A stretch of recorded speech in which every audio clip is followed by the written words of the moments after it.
Welcome, and thank you for joining for another whiskey review. Today, we're going to do one of my favorite whiskeys, Dustin.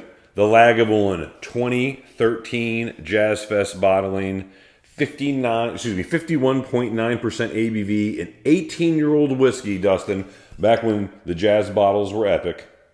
1995 distillate. One of the great years for Lagavulin, along with 1991 and 1976 and 85.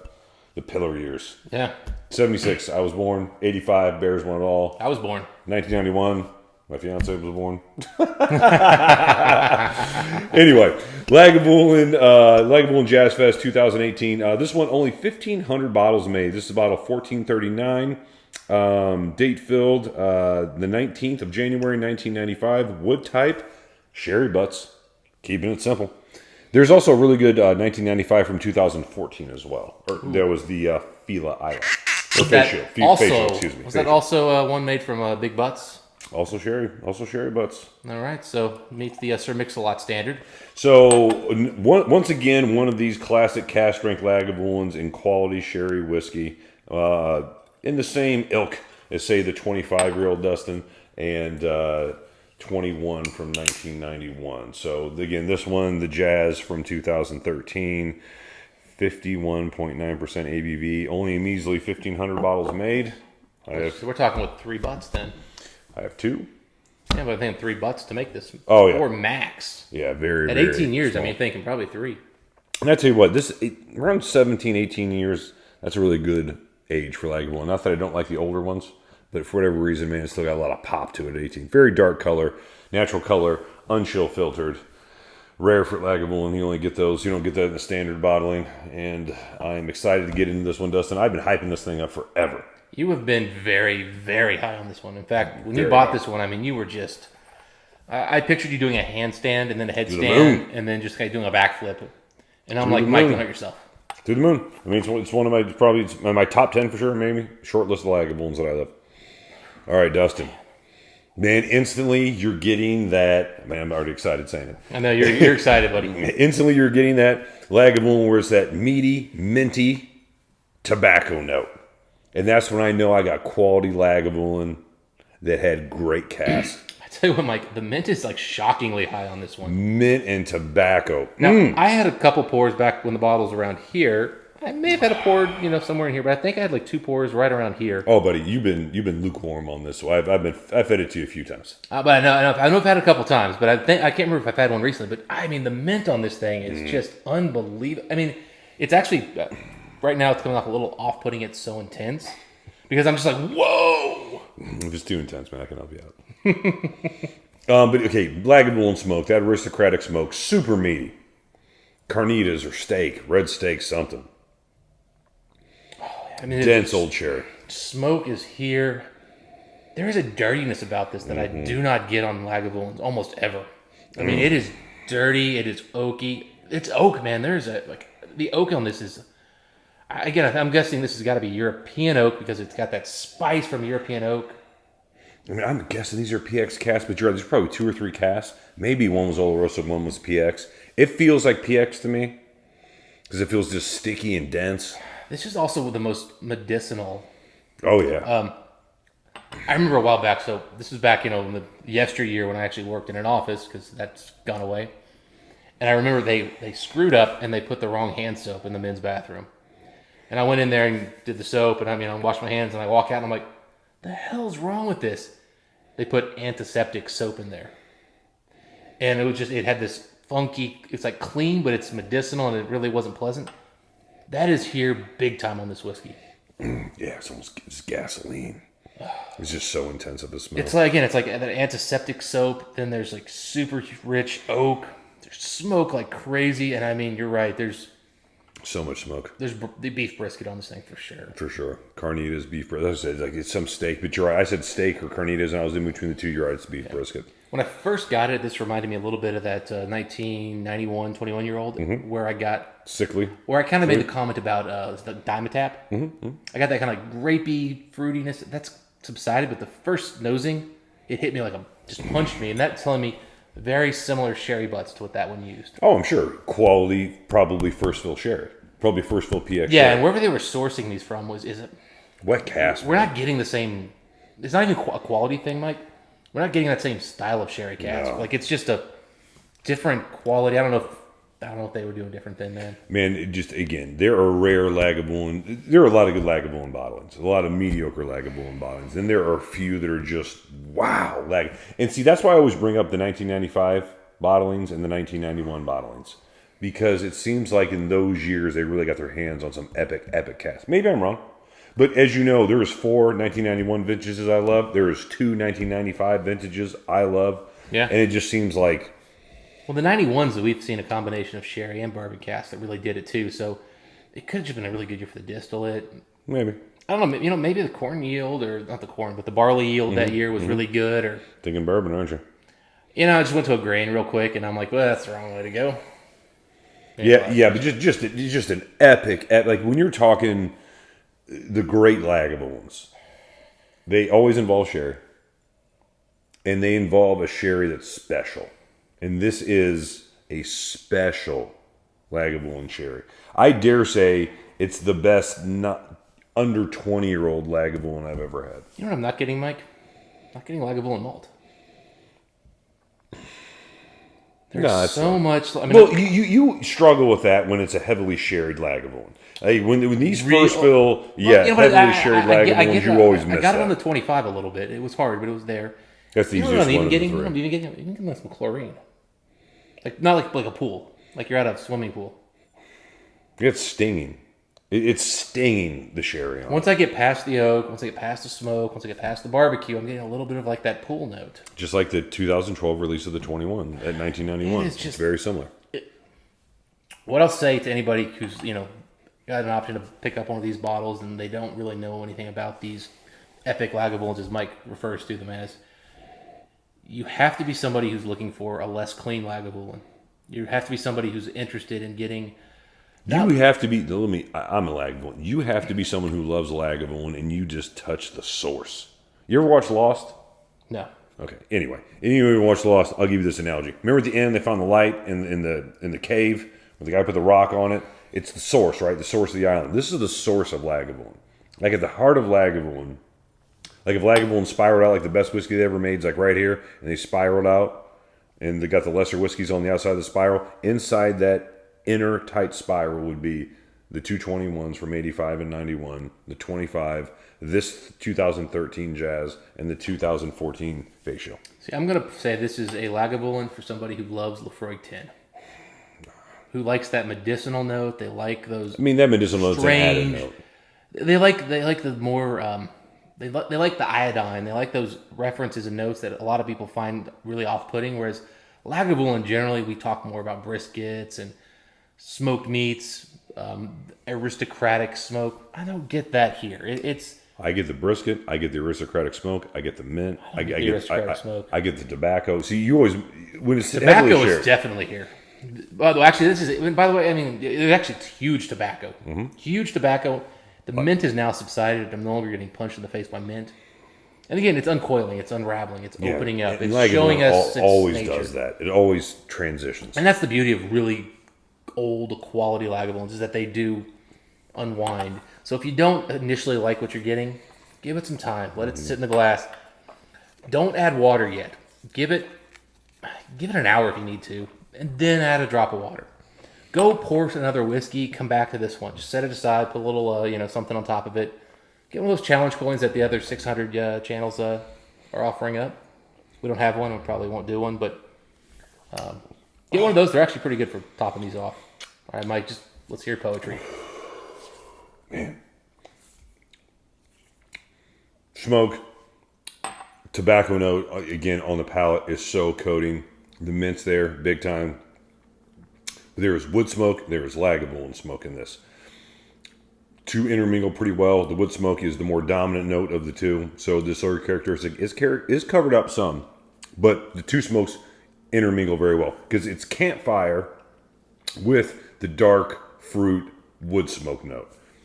Again, with the tobacco and the mint, kind of backing it up, it sits there, just lingers on the palate, and it just is just like Greek fire on the palate as it just sits there and smolders in your mouth. Lagavulin is the most campfire of any peated whiskey I've ever had. And this campfire is liquefied, and it's just like the liquefied chocolate coals are sitting on my mouth. Dustin. So, this is absolutely the best example I've had of a Lagavulin doing wood smoke. Yes. It is an incredible amount of wood smoke on this thing. It is beautiful. Tobacco is definitely there. Now, on the nose, I was getting more tobacco leaves initially, and then as it opened up, I was getting kind of a little drier tobacco. Liquid tobacco. This is very dry tobacco. You think dry? Well, it's smoky liquid tobacco. So, like if you've been in the field with the tobacco, there's that note. This is in the barn after they dried it. Man, this is barn tobacco. It is just lingering on my teeth and on my gums. The mint is very subdued here. It's not overwhelming. What's actually shocking to me, Mike, and I'm ready to get in with water, the sherry really took a giant step back on the palate. Oh, there's just so much smoke and tobacco to this thing. Again, it's the wood burning. It's like being in like a place that is like they've got the wood oven for pizzas and stuff, and smelling that wood that's smoking. Oh, it's almost like you're in a house on fire. Huge notes there. Remember I said a liquefied smoke, liquefied charcoal, like the embers, like they're just on your palate. My goodness. This is just straight up the best wood burning stove you've ever been around, with some really nice meats cooking on it. It's a cool night. It's 40 degrees, 38 degrees outside or whatever. And this is warm. This just smells warm. This just smells like it's giving off heat. Yeah, no, it's the palate for me took every negative kind of note I was debating if it was negative or not negative on the nose. Took all of that Lafroig nosing, took it all away. This one right back to Lagavulin. Didn't quite give me the rich maltiness I'm used to in some of the Lagavulins, but still beautiful whiskey. No, the cask is driving this experience. And again, as I mentioned to you with the old 21, if the cask is overpowering the Lagavulin distillery characteristic and spirit, man, that cask came to play. It did. That is not an easy thing to do. My goodness. Everything softened and come together with water. It became slightly more candied. I will say, I didn't say candied before, so I will say some things became more of a candied mint, candied tobacco. Mint subdued, tobacco subdued. But the candy note is what subdues them. Like oak has come a little bit more forward for me. And the smoke is just... But it's the oak, not the smoke, that's come forward now for me. I don't know, man. It smells so smoky. The sherry is only on the finish. At the very end, the sherry comes back in. It's nice. It's actually almost like the water's overpowered this a little bit on the nose. So, and I'm sure it's going to start opening back up and kind of come. As you guys probably know, you put a little bit of water in a whiskey. Initially, it kind of pushes all the oils down, and then the oils rise back up. So they're probably on their way back up here. Yeah, now I'm starting to get some of that again. It's almost like a house. It's a house that you would smoke meats in. It's like you're walking through it. Not a distillery per se. Let's say you said like this, a warehouse where meat was dry and you were smoking it. Medicinal sherry's coming back for me now. Definitely, it's there. You're right. That medicinal notes starting to kick back up. I gotta say, I don't like the medicinal note, but I don't dislike it, and I think that note is part of that sherry cask, and it's so critical to have that note on a Lagavulin. I think you've actually reached the point you like that note because you know what it's going to do to the palate. Well, I know once that note's there, I know these casks were excellent. That's what I was getting ready to say. Is you know that it's going to do something to that palate. You know what that is? It's not even whether you like that note or not. It's an association. You just know, you smell that, and you're like, oh, I know where this is going to go when I taste it. Yeah, it's a sign. It's like, okay, here's the road we need to be on. Yeah. But from my enjoyment, it's the one thing on this, and I think that 21, that they had some notes on the nose that I didn't love. You just got to get used to it. Could be true. There's a funkiness to Lagavulin when it's cask strength and it's specialty bottling. It's not unlike a Springbank. Oh, shit. You just don't always get it on the younger ones because they're chill filtered, they're 43%, the spirit's ripped out of them. You know what I'm saying? This just got all of a sudden super candied. Jesus. I told you it was candied. No, I mean, this was not here before at all. Where did that come from? Buddy. It was there. It was just, it's hard to unravel. Again, this bottle is here. This first one I have. I mean, I have been hammering this thing for 10 months. I know what it is. Every time you're like, it's, it's whatever. I'm like, oh, I'll drink it. I feel like I am smelling a, like, what's that thing where, like, they melt the chocolate or the cheese? Fondue? Yeah, fondue. This is like vanilla fondue, and I'm on top of, like, a mountain. And it's snow-capped around me, and I'm, like, I'm smelling that. But I'm getting the outdoorsiness, and there's mintiness to it too. Like somebody threw some mint in that vanilla. Yeah, I could die having this be my last brand. Freaking heck, that's apologies for profanity, guys. I try to avoid that on the channel, but wow. Not anywhere else on YouTube, but on the channel. Oh my goodness! I mean that sweetness just came out of nowhere, and it's killed the medicinal. It's just left us with a little bit of. A decent bit of mint, but now the mint went from like fresh cut mint to like a menthol, like Mentos fresh bits kind of thing. Well, it's almost like a menthol cigarette smell. You know what I mean? It's like tobacco with the mint. Almost becomes tobacco's gone way down just to the finish now for me. Man, this thing's changed. Wow. God, it's uncoiling. So much smoke. I mean, it's just as intense on the palate, just in a different way. Just sweeter, more candied on the palate with water. But as soon as you swallow, bang, all that Lagavulin smoke.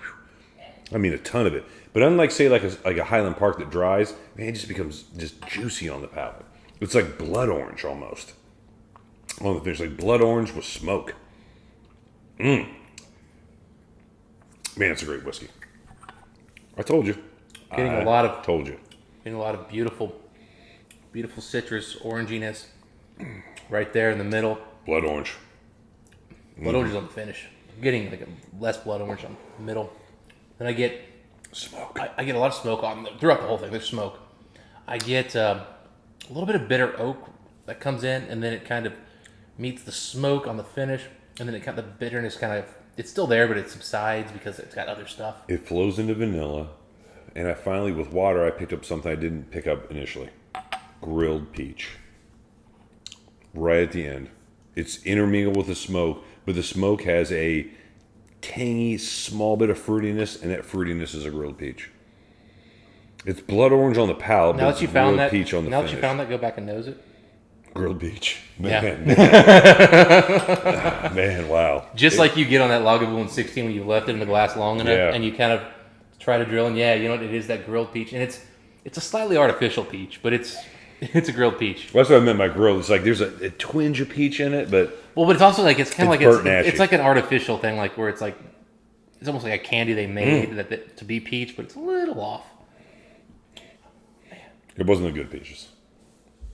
I just think it was artificial, but not in a bad way. Just again, this whiskey combines those classic elements that we always talk about in whiskey: vanilla, oak. It's sweet. It's got good viscosity. Yeah, but man, there's some sherry notes. This is amped up and just. And then we talk about certain funks, and we talk about some acidity, bitterness, citrus. But this one's got like this medicinal thing that's playing everywhere in here, and it's coming in different ways.